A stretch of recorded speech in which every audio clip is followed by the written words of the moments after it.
that, maybe I will just get started, and that way I can put myself on mute, and then I'll keep an eye on the people coming in, but that way that bell won't be distracting to anybody else. So I just want to introduce myself. For those of you here, my name is Kristen Matthews, and I'm the Marketing Communications Manager at BBB Atlantic. And today we'll obviously be joined by SONA. So SONA is our preferred merchant services provider. They'll be talking today about e-commerce and accepting online payments for your business. Sorry about the fire alarm. So before I hand it over to them, I just want to quickly go over some housekeeping items. So if you are attending the webinar, so just please keep your microphones and your video off while Brendan and Graham present. It just keeps the bandwidth a little bit lower for our recording, allows everything to go a little bit smoother. We will have time for questions at the end as well. So if you have questions at the end, you can just feel free to kind of pop them in the chat box throughout, and Brendan or Graham will get to them at the end of the presentation. And also this session is being recorded, so we will send it out to everybody after the fact. And yeah, again, I will leave it at that because this fire alarm is not pretty. So I will turn my microphone and my camera off, and I will hand it over to Graham and Brendan from SONA to present. Awesome. Thank you, Kristen. My name is Graham. I work with SONA internally in our Bedford office here in Nova Scotia. I've been with the company now for just over 2 years, and e-commerce is, ever since I started, it's always been kind of a hot topic, especially starting kind of right in the midst of COVID. So kind of looking at alternate ways to accept payments and have representation online has been quite popular, and I've definitely seen that with conversations with people just speaking about their needs. E-commerce always seems to come up, so it is relatively new, which is kind of why we're doing this, maybe to help inform or educate just on some e-commerce specific things. You are muted. Thank you, sir. You saved me a couple minutes. Yeah, I'm Brendan. So I work with the team in Bedford as well here. I've been here for about 5 years, kind of working through, working with many merchants in all aspects of business, from in-store, with physical devices to point of sale, and e-commerce as well. So yeah, we'll take some time and really just dive through this specifically e-commerce presentation. Yeah, and I guess Graham, I'll let you share it because you're the co-host. Sure. And then we'll jump into it. And it's going to be really more so I guess a conversation is what me and Graham said. We're just kind of going to go through it, chat about some of the slides and really what e-commerce can do for businesses. Yeah. Brendan, you want to kind of give it, we'll do like an intro to SONA just to give a little background on us. Sure. So, SONA and what we are a payments processing company at our core, a local one at that. But we've really kind of grown and transitioned into more of a consultant type, where we work with almost all aspects of somebody's business, whether it be payment processing at the core, like I said, but that can work down into point of sale. It can work into accounting integrations, e-commerce, so websites, of course. Really any aspect of a business, we hope to try and tie it in and make it all into kind of one seamless business operation system, I guess, if you will. Yeah, so we believe in accountability. So really what that means is that we try to take a step away from some of the larger payment processors, which really is just a commoditized business, where it's, hey, what's your rate? We're going to beat it. And that's about it. That's all you get from them. So really what we try to do is bring it, again, like I mentioned, all into one, encompassing all aspects of a business, making it more about just dollars and cents for a lot of customers that we work with. So, we process probably closer to $1.5 billion through our merchants or our customers every year, which is amazing. It means that they're thriving. Yeah, and a lot of our business is based across Nova Scotia, but at the same time, we work all across Canada into the US. So we can be as nifty as we need to be, but we can also, we really do have a broad reach across the country and into the States as well. So with that being said as well, we work with merchants or businesses, big and small. You'll see here that there's a couple brands down there which you may know of or heard of, which are quite large. But really, any business is business that we love to work with. So anybody that needs from the most bare minimum to the most intricate and in-depth integrations, we would love to have the ability to work and help you and really help smooth things through your business if it's not already. Make changes that you're looking to change. Again, we're very consultative in the way that we would, we like to do things. Well, Grandma, you take over. Go through a couple things.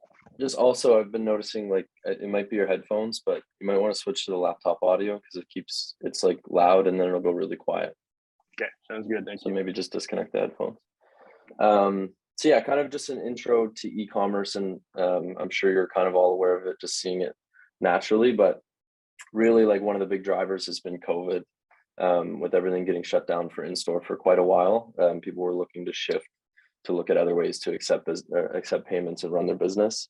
Couple different quotes here. So from February to May 2020, retail sales fell just about 18%. However, retail e-commerce sales doubled, with some retailers relying more on that method of sales. So this is kind of recently, e-commerce has always been growing, but recently we've definitely seen a huge spike since 2020. And then kind of consumer behavior related, and we're seeing it with a lot of like younger generation, like myself as well. It just comes down to the convenience. So being able to just shop online whenever, if it's 11 o'clock and you have your pajamas on, you can go and look at stuff and see what you want to buy. So just that convenience of being open 24/7 is really nice. And then just kind of a general stats from 2021, retail e-commerce sales amounted to approximately 5.2 trillion US dollars worldwide, and it's forecasted to grow by 56% over the next years, reaching about $8.1 trillion by 2026. And I was looking at the stats from pre-COVID, and it was somewhere around 2.5 to 3 trillion. So growing that amount of time, that amount of money in that kind of small amount of time, kind of just shows that retail e-commerce and e-commerce in general is just here to stay. And then, yeah, with e-commerce, large market size, and it is growing, so more potential sales. If you have your in-store, kind of do your payment processing, accepting sales in person, also having an e-commerce channel is great, and that'll always continue to grow. Like I mentioned, consumer behavior is changing, so more focus around convenience. Anybody is your customer with e-commerce. You could have your website up and running for sales, and somebody from British Columbia, if you're located here in Nova Scotia, somebody from across the country could purchase from you, whereas normally that wouldn't be possible without e-commerce. And then it's efficient, and it is actually quite surprisingly affordable. And we'll kind of go into some options later a little bit more specifically, but it's definitely a lot more affordable than you think nowadays, for sure. And then we're going to touch on some e-commerce platforms. We'll try not to get too into the weeds of things, but there's kind of 3 popular ones, but and we'll touch on those. But just as a general kind of what is an e-commerce platform, it's the software that enables the commercial process of buying and selling over the internet. So that could either be like if you're just using a payment gateway for a virtual terminal, or if you have a website and a shopping cart, that could also be your platform. And then it allows you to manage your website marketing, sales, operations, as well as payments on your website. The alternative to a e-commerce platform, essentially like a pre-built or pre-available type of platform, would be building it from scratch, which would be more of like an enterprise level, kind of hiring a developer and spending hundreds of thousands of dollars to get everything, security in place, marketing, all that. So there's a lot of different platforms out there now that kind of just let you come in, they give you the keys, and you're good to just start uploading pictures and make your website. So e-commerce platform is definitely the way to go for anybody looking to get into like website or e-commerce sales.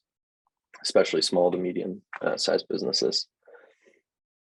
And so, yeah, just kind of touching on this, there's different types. So open source essentially is completely customizable, kind of goes back to that enterprise level. And then SaaS, this has become definitely more popular in this industry, is software as a service. So these are like your monthly subscription type of things. So you pay $30 a month and you have access to your website.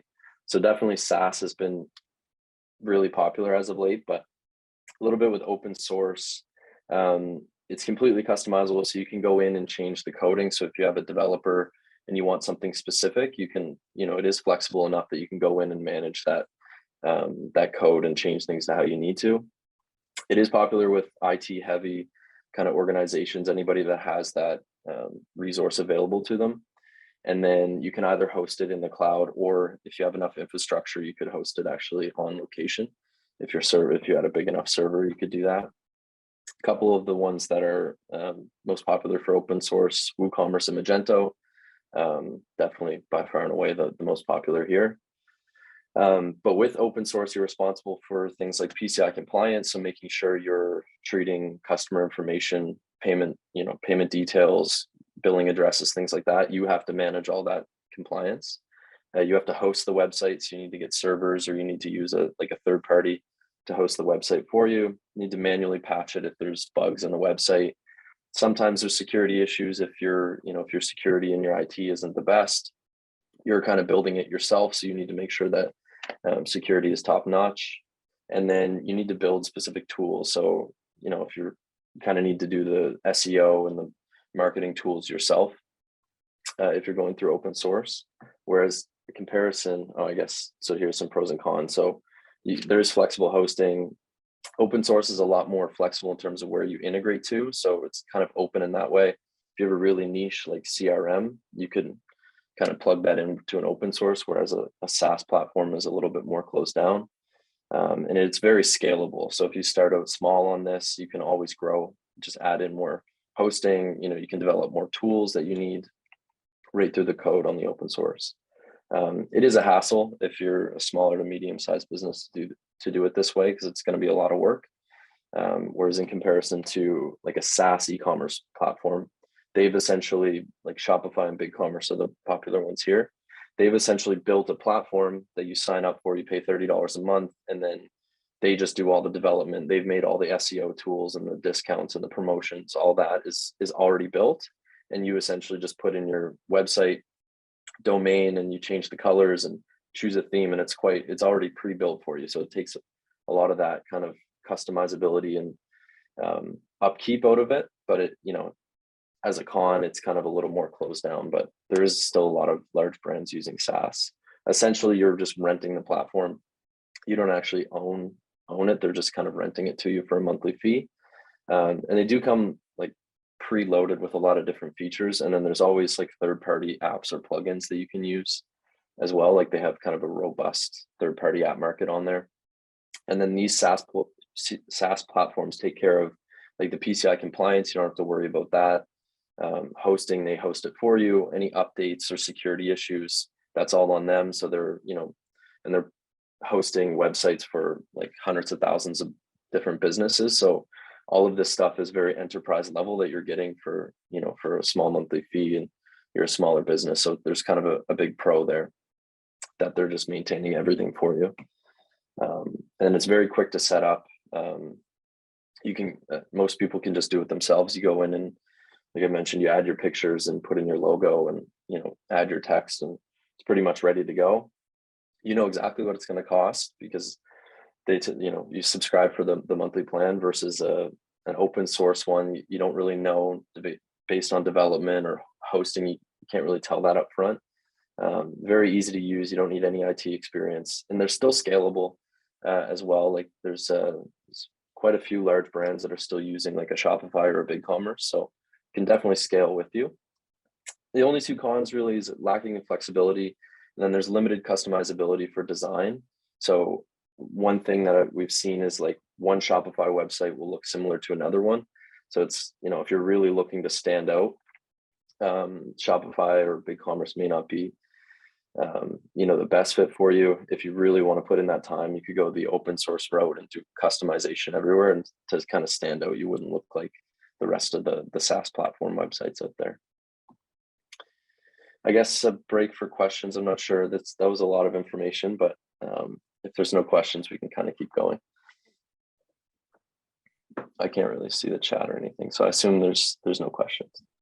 Yeah, Graham, there's no questions just yet in the chat. Awesome. Yeah, so just to kind of, I guess really more so recap what Graham just went through, when you're looking at your two types of platforms that you can go on your website, there's some kind of key things that you really need to think about when you're going to make that decision, so like the slide says here, your website really is an extension of your brand. So if you're giving a customer a great experience, they're more likely to come visit your site again. They're more likely to take the time to come down to your brick and mortar store. It really builds confidence in the customer when you have, make at least make the first experience good. So whether it be through that website, right? So, some of the functionalities that you need to look for, and you should pick a couple of these and say, like, these are the main things that I really want, one for my customer, or, when I look at it myself. So pick a couple things and take the time to go through the different platforms and see what's going to work best for you, and go from there. You can go ahead to the next one, Graham. So providing an omni-channel platform for your customers, or having it as a business, is also a huge upside. So what is omni-channel? And really, to kind of break it down, it's being able to provide a sales approach to all of your customers. So whether a customer wants to pick up their phone and give you a call and order something, whether a customer wants to go on your website, walk down to your store, whatever it may be, really having all aspects of, customer experience surrounded is really what makes your business omni-channel, giving basically just different channels to your customers. So that's really where the industry is going. Sorry, Graham, it's moving there. Like, everybody wants to have multiple options for their customers. So yeah, I guess that kind of wraps it up there. Yeah, essentially, like, having your brand seamlessly covered through all imaginable channels that a customer would interact with your business, and they all be like a similar experience. So they're on your website, it reflects exactly what the experience, or similar to what the experience would be in the store, and then everything is kind of linked together. So if they buy online and they want to pick up in store, like, having all of that linked together, that's definitely where the industry is going. That's awesome. Thanks, Graham. And then, so I'll just do a comparison. I'll try not to get too in depth on it. We're going to focus on the three most popular ones. So there's Shopify, BigCommerce, and WooCommerce. And so WooCommerce is an add-on to WordPress, and I'm sure a lot of people are familiar with WordPress. It's WooCommerce by far and away, like, even though it's not as marketed as Shopify, it's definitely the most used because of WordPress. But there are some other platforms out there, like on the left side, there's like Wix, 3D Cart, Volusion, Weebly. Squarespace is another one that's popular. They're all kind of very similar in that way. You can kind of just go in and develop your website on the platform. But I'm just going to kind of do a quick overview of some specific pros and cons for each of these, because you're probably best off to go with one of these three options. There's just the most popular, most support, most used, people trust them. So Shopify is quite a popular one, especially during COVID. They kind of came in and their stock price really rose, and they kind of really crushed that e-commerce switch. So it's a SaaS-based, it's an all-in-one platform. They do have like a point of sale option as well that links in with the websites, which is quite nice. You can have your inventory sync between point of sale and e-commerce. It is subscription-based. And then Shopify is known for being like one of the most easiest ones to use, like a drag and drop editor, a lot of different themes. So it's really easy to kind of get your website up and running. You can sell your products online. There's a whole admin backend panel, and then you don't need any coding or IT experience to use it. There's really not much to say for like cons really. The biggest thing would be that Shopify is likely not the most scalable, as well as when you're looking at like SEO, search engine optimization between these three platforms. Like Shopify by no means is bad SEO, but when you're talking about comparing it to BigCommerce, which really focuses on SEO, and then WordPress and WooCommerce, which is like the market leader for SEO, I just put in a con as that, because it's not as developed as like a WordPress SEO, but it's still great. It's still a good option, especially for small to medium business. And again, some of the perks just really quick up, like getting it ready. It's so quick. They load really fast. It's a lot of like good, like that buy now button is a really cool option with these SaaS platforms, Shopify as well. So instead of having to add to cart and then go to the cart and review it, you can just click buy now and it brings you right to the checkout, which is a really good customer experience. The checkout's not as customizable as you'd like it to be. You can change colors and logos, but it's something I notice. I do a lot of online shopping, and so when I get to the checkout, I can recognize the Shopify checkout based on like it's just the same layout for everybody. So that's kind of, if you're looking at being standing out compared to everybody else, that's something to keep in mind. And then one thing is when you use Shopify, you're stuck with Shopify payments. So Shopify uses their own kind of payment gateway, and they'll charge you an extra fee if you want to use your own merchant service provider. So likely you go onto Shopify and you're stuck with their 3%, so 2.9 plus 30 cents. So that's one thing to keep in mind, is if you go onto Shopify, you're kind of stuck in that ecosystem of their payments and their platform. BigCommerce, very similar to Shopify. So it's that monthly kind of rental kind of thing where it's like $30 a month. Still very easy to use. There's not as many themes as Shopify has, so kind of templates to get your website up and running, but there's still some really good ones on there. Sell your products online. There's that similar admin panel, drag and drop, and then you don't really need any coding or IT experience to use BigCommerce. And again, these two platforms are very similar. The biggest difference is that BigCommerce is payment agnostic, so they don't have their own payment processing that they use at like 2.9% and 30 cents. You could use Stripe, you could use PayPal, you could use like SONA, you could use Chase, Moneris, whatever you have, you could use with BigCommerce, which is quite a big pro, because if you start as a small business using, say, for example, Stripe, and then things grow and you want cheaper rates, well, now you can do that with BigCommerce. Whereas with Shopify, if you start to grow, you're kind of stuck on that higher transaction cost. And it's, BigCommerce is very similar in a platform to Shopify. So there's kind of some pros and cons to both of those. And then WooCommerce, based on WordPress, like I mentioned. So this one is open source, may take a little bit more time to get up and running, but it's definitely a lot more customizable. And if you already have a WordPress website, which a lot of people do, WooCommerce is just an easy add-in. It takes your kind of existing website and just puts a shopping cart on it. So you wouldn't have to go redesign your whole website onto one of those kind of monthly rental platforms. Yeah, definitely like the best single platform to run an e-commerce and like your actual website under one platform. And then, like I mentioned, if you're familiar with WordPress, WooCommerce is just an extension to it. You just download it and then put in your items and you're pretty much ready to go.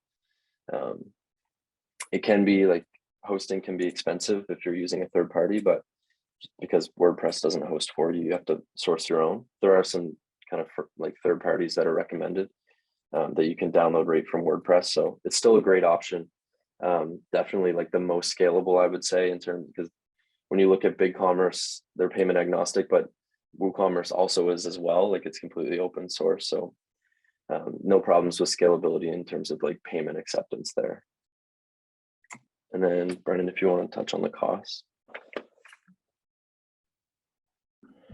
Yeah, so just kind of quickly going through the costs, you'll see that, Shopify and BigCommerce especially kind of have different plans, as you can see here in the 3 different columns, which will give you or unlock access to different aspects of different things. So you just go ahead and, really take a look at the list here. One thing to note with Shopify as well is that obviously the more you pay monthly, the less they're going to make you pay on your transactional costs. So it evens out.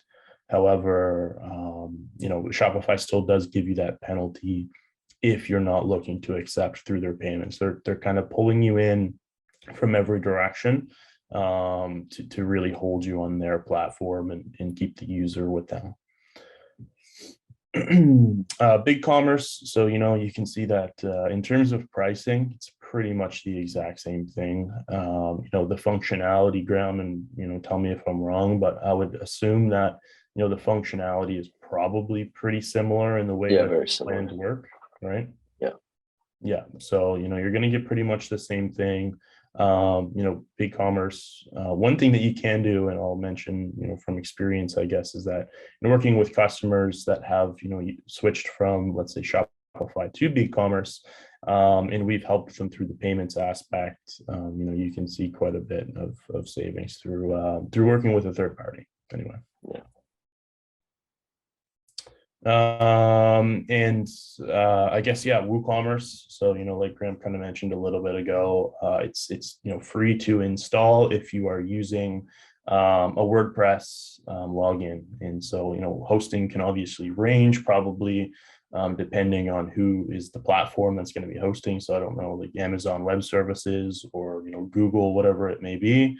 There's probably tons of different options, in that aspect.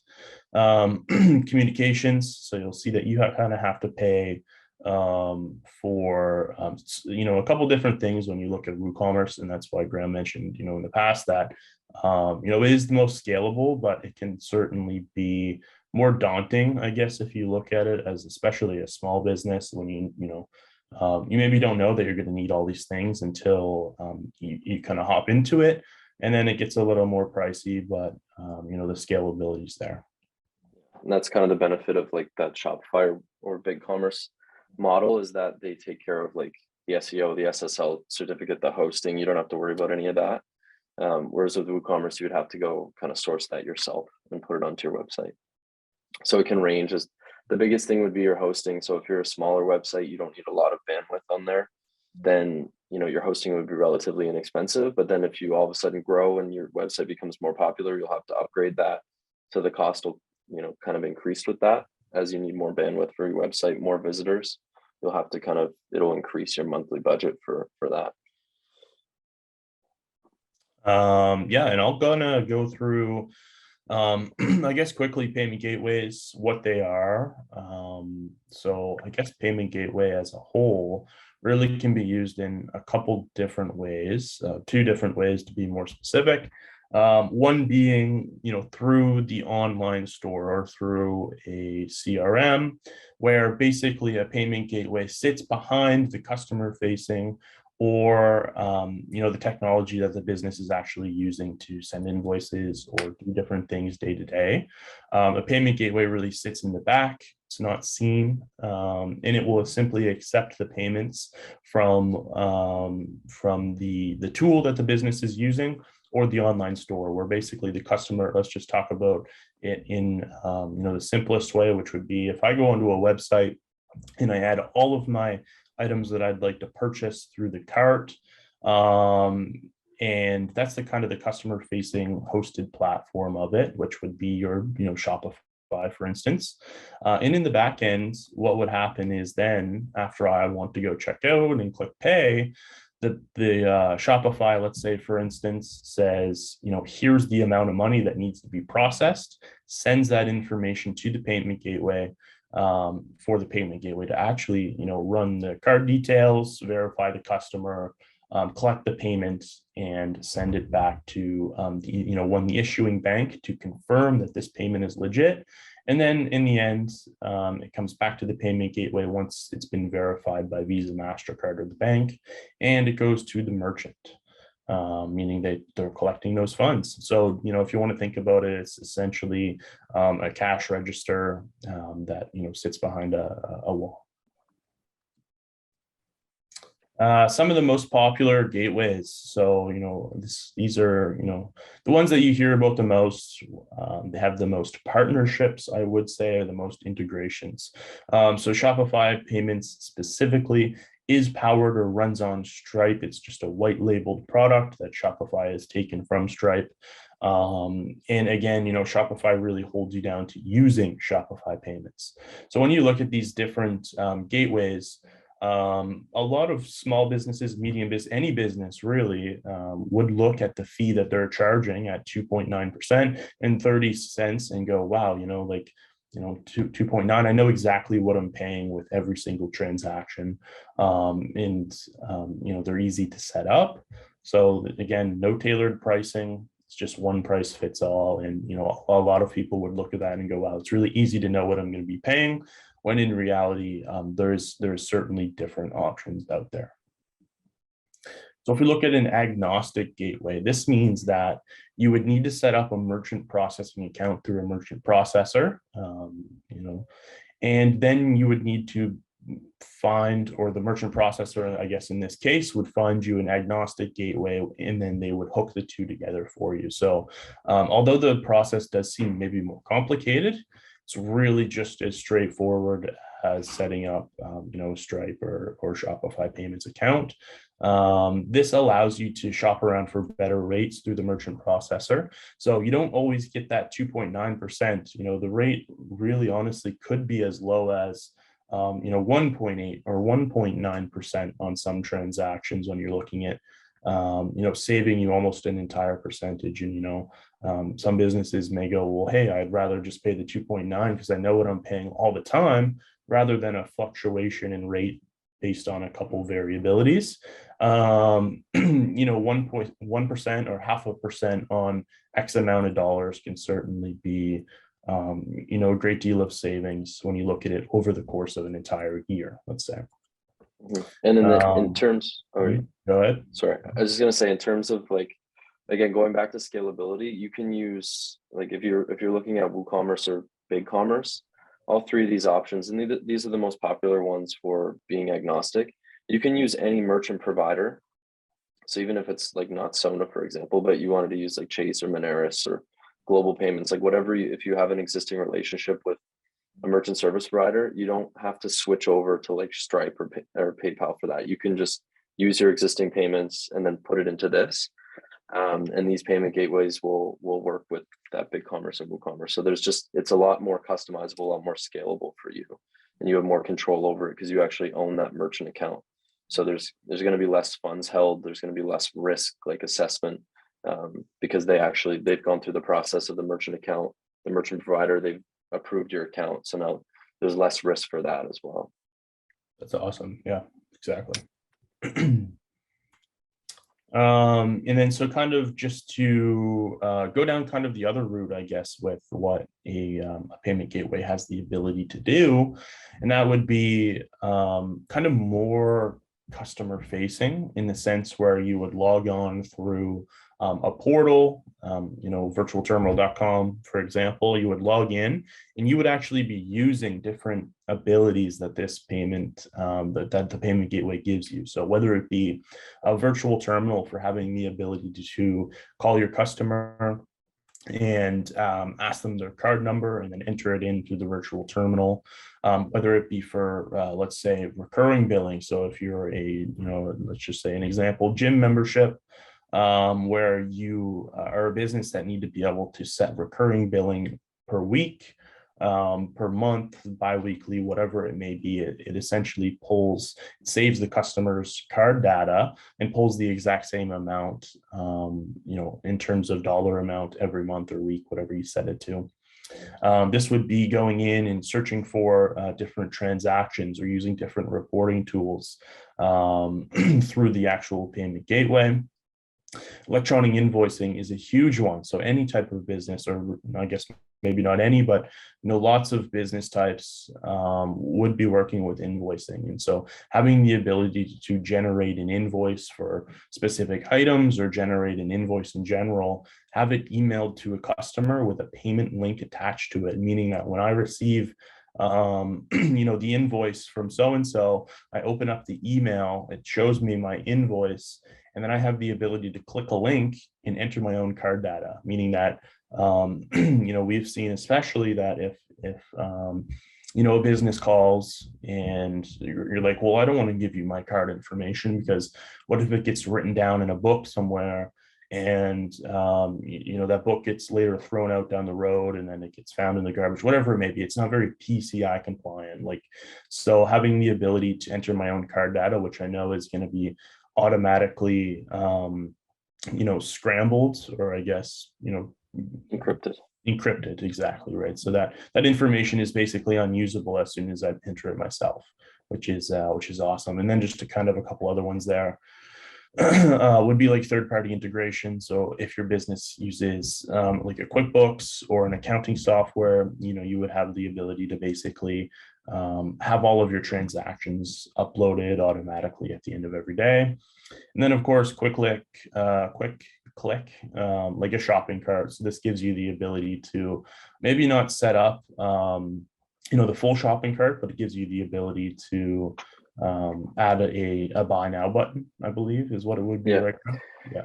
Yeah. So like, I guess the topic of this has been a lot of like retail, like selling items online. We're looking at, if you were, for example, like a roofing company or something like that, there's a lot of like, you wouldn't necessarily need to sell like items through like a Shopify or BigCommerce. So one of the options would be, I would still recommend having a website like through like a WordPress or something like that, just so when people search your name, there's some representation online. But then one of these payment gateways would be a really good option. It's accessible on your phone. So if you have people out in the field that need to take a payment, they can log in on their phone and type in the credit card details. So you don't need any like merchant devices to use this. So you wouldn't need to like carry around a device. You could just do it on your phone. The other thing is that quick click shopping cart, we've actually helped a lot of people with this, is on your website. Say, for example, you do invoices either through like check or e-transfer. If you wanted to, you could give them the option. You could still email them the invoice through whatever software you use to do that. So for example, it's QuickBooks. And then you can actually put a button on your website that says pay invoice. And the customer at any time could go onto your website, click pay invoice, put in their invoice number and then pay for it. And then the business will get the notification and know that they've paid. So that's a really good option for somebody who's not really selling specific items, but still looking to collect payments through a website. And then just a virtual terminal is really good for, it's still considered e-commerce because you don't have a device, you're still kind of doing it online, but that's a great thing to have, whether you're calling into an office, like you just completed a job and you're calling into the office, they can process it through a virtual terminal. Or like I mentioned, you can do it right, if you're just finished the job, you can have their credit card there and enter it in. And you wouldn't really need one of the like e-commerce platforms we've been talking about. So these like payment gateways still have a lot of functionality for most businesses in terms of like getting more into the e-commerce space. And then they can kind of grow with you as you need new features. Or if you, for example, if you did want a website down the line and you wanted to sell items online, you could always add that payment gateway that you've been using. You could put that onto your website as well. And then, yeah, Brendan, if you want to touch on this.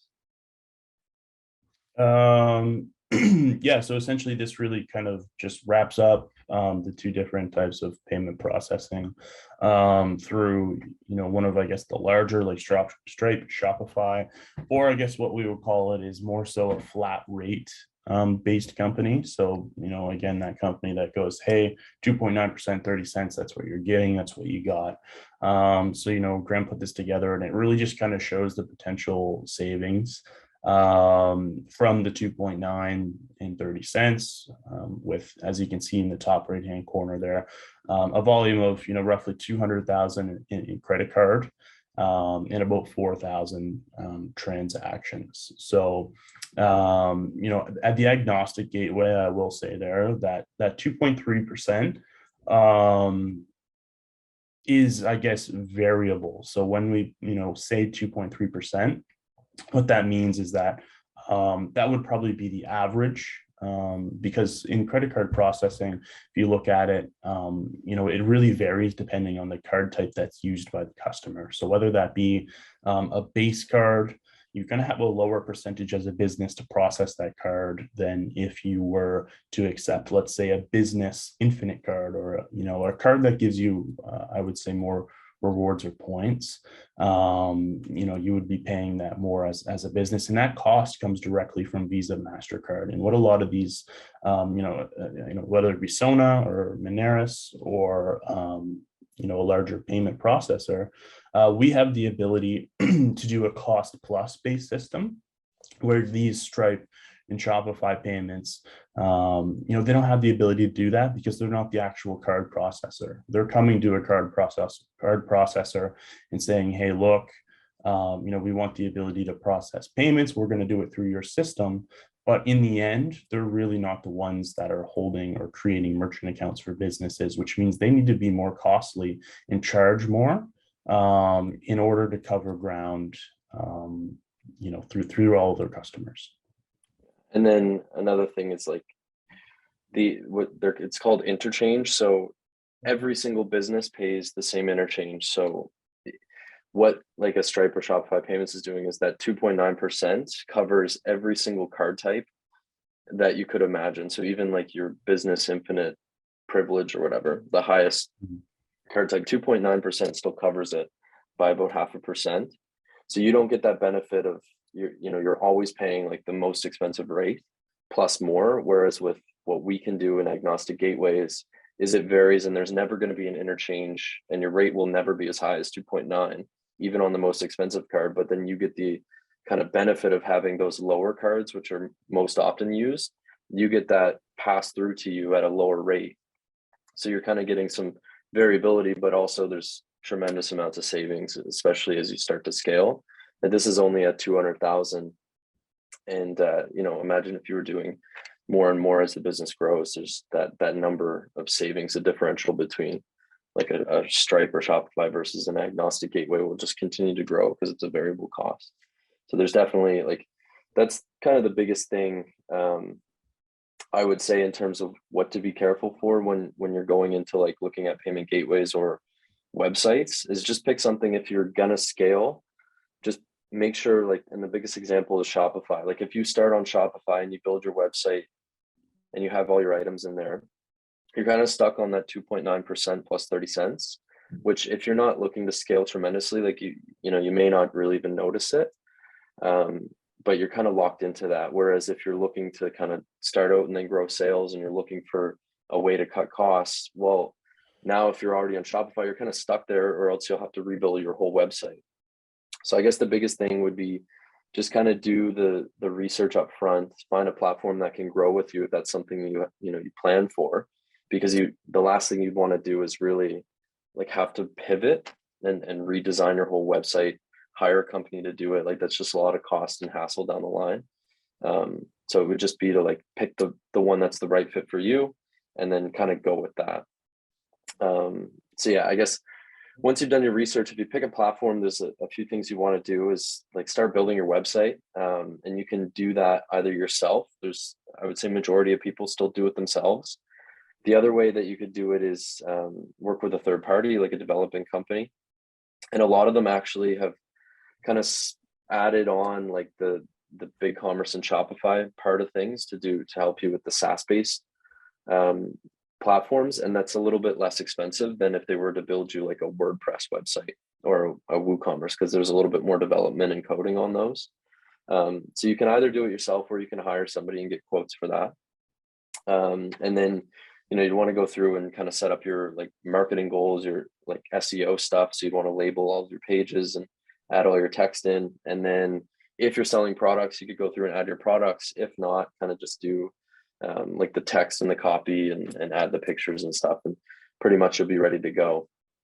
And then in terms of a third party, it's hard to say, but I've seen them as low as $1,500 or $2,000 to build a Shopify website. Now, if you're looking at building a WordPress website, you're probably going to be more expensive than that, somewhere around $5,000 to $10,000, just because there's a little bit more customizability. They have to actually code some things in there. But yeah, it does depend on kind of the complexity that you want. But I would recommend, if you're tech savvy enough, I would try to do it yourself. You're not going to really mess anything up if you try to do it yourself, and then you could always hire the third party afterwards to build it for you. And then just some key takeaways. So like I mentioned, don't jump into the first thing you see there's a lot of competition and marketing around these platforms and payment gateways in this industry.